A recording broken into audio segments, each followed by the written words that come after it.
مل کے پڑھ لیجئے لا الہ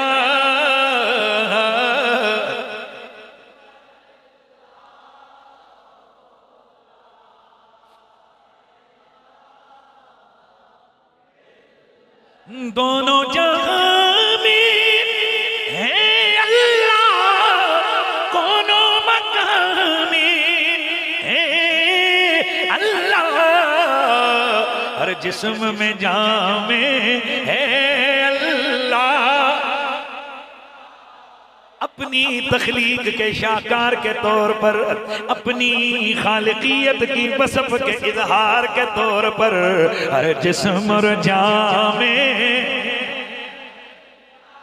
اکیلا الہ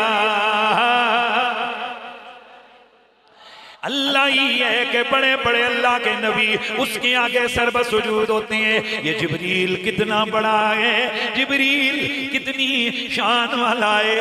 حضرات توجہ فرمائیے گا، ہم اہل سنت و جماعت کا یہ نظریہ ہے، سب سے افضل اللہ کے نبی ہیں، ان کے بعد اولو العزم فرشتے ہیں، پھر اس کے بعد ابو بکر عمر عثمان، یہ ہستیاں ساری بعد میں ہیں۔ جبریل اتنی شان والا ہے۔ دوستان گرامی، اب جبریل اس مالک کے دربار میں اس کی کیا حیثیت ہے؟ حدیث میں آتا ہے کہ جس گھڑی اللہ رب العزت جبریل کو ندا فرماتا ہے، یعنی بلاتا ہے، جبریل عرض کرتا ہے حکم رب جلیل، اتنی سی دیر میں خوف الہی کی وجہ سے جبریل کہ جس کا ایک پر مشرق میں ایک پر مغرب میں اتنی وسعتوں والا، اتنی جسمانیت والا، اتنی عظمت والا جبریل ہے، جب میرا رب اسے بلاتا ہے، حدیث میں آتا ہے جبریل خوف الہی کی وجہ سے سمٹ کر چڑیا جتنا ہو جاتا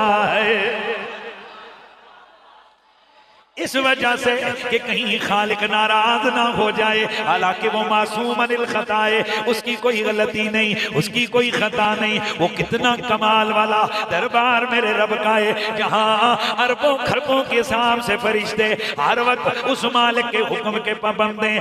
نبی جس دربار کے منگتے گئے، نبی جس دربار کے آگے سجدہ کرنے والے ہیں، میرا نبی سورج کو پلٹانے والا، چاند کے ٹکڑے کرنے والا، بڑی طاقتوں والا ہے، لیکن وہ صبح بھی اسی رب کے آگے سجدہ بھی کرتا ہے، نماز بھی پڑھتا ہے، قربانی بھی دیتا ہے۔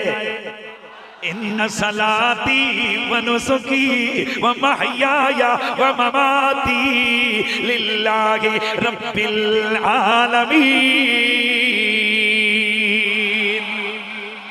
میری نماز، میری قربانی، میری جانی مالی عبادتیں ساری کی ساری کس کے لیے؟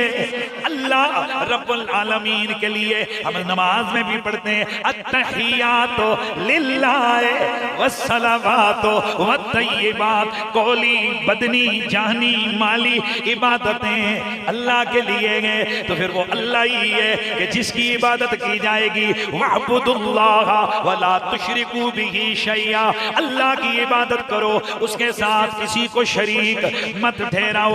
اللہ کا کوئی شریک نہیں ہے، نہ اس کی ذات میں شریک ہے، نہ اس کی آواز ہے۔ بس یہ عقیدہ رکھنا ہے، رب نہ چاہے کچھ بھی نہیں ہو سکتا، رب نہ کرے کوئی کچھ بھی نہیں کر سکتا۔